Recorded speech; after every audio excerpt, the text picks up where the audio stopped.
Welcome back. Well, the new direct tax code bill has been tabled in Parliament, and while it won't come into effect till 2012, we decided to talk with certified financial planner Sumeet Vaid on what this means for your money.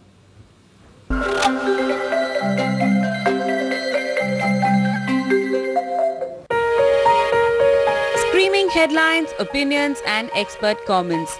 Has all this just added to your confusion about how to look at various investment options once the direct tax code comes into play? Well, Smart Money has a quick guide to help you with just that. After getting a green signal from the Parliament, DTC will become a law and you will have to plan your investments as per the new norms starting from April 2012. So, how should you look at your portfolio in the light of these developments?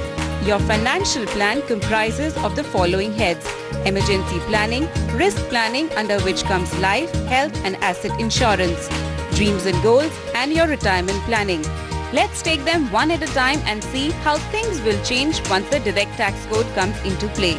In emergency planning, you need to set aside an amount that will help you take care of your expenses in case of a job loss. This sum usually is 3 times your monthly expenditure. Usually these kind of monies are either left lying as cash within the house or in savings bank account or in liquid funds or mutual funds. Now either of these three doesn't get impacted in a positive or a negative way from a direct tax code. Under risk planning, experts say you need to insure your life, health and assets. Calculate your human life value and liabilities. Same goes for health and insurance for assets like your house, etc.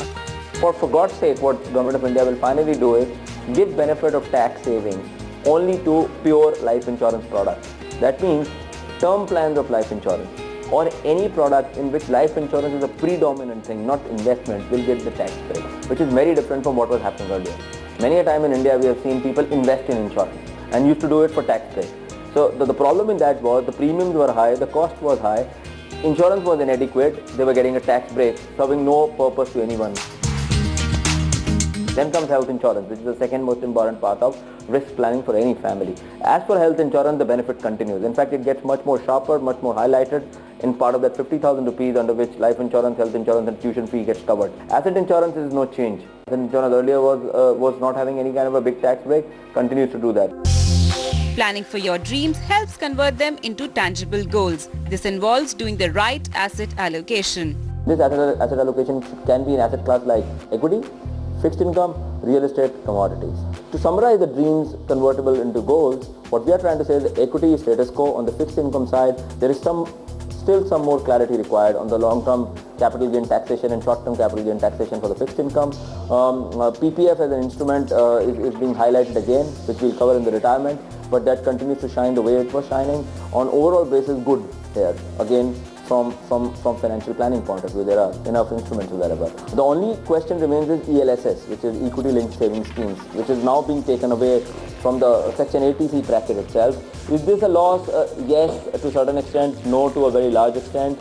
Yes, because some people were using it for tax savings. No, because there are alternate routes available. Your retirement planning is the most important part of your portfolio. The earlier you plan for it, the better. It consists of accumulation and distribution phase.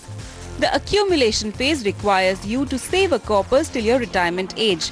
In the distribution phase, you need to invest this accumulated corpus to get returns that should be enough to meet your monthly expenses. In accumulation phase, government is indicating a lot of interesting ideas.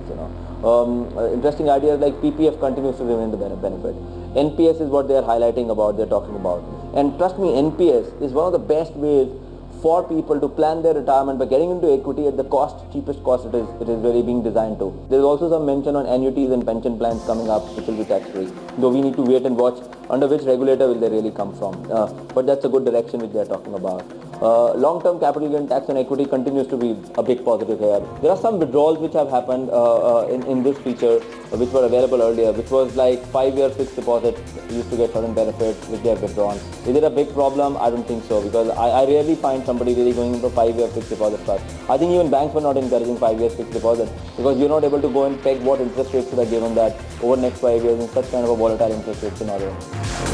At Smart Money, we believe that you should never ever make your investments with the objective to save tax. So look at your financial plan and goals in a holistic way and don't just base them around saving tax. That's the game plan.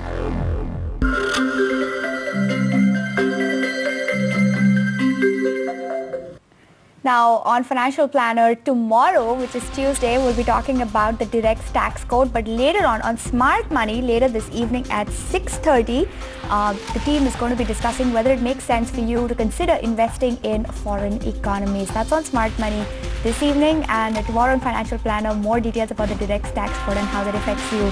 Now, lots more coming up. I have to take a break, but do stay tuned. We do have Mad About Markets on the other side. You can call in with specific stock questions. Call our number 022-4098-7300. We have Gaurang Shah from Geojit BNP Paribas. He'll be joining in to talk about the fundamentals of all the stocks you have questions about. And Salil Sharma will be joining in to take a look at the technicals. That's coming up in just a little bit. Stay with us. Bye-bye.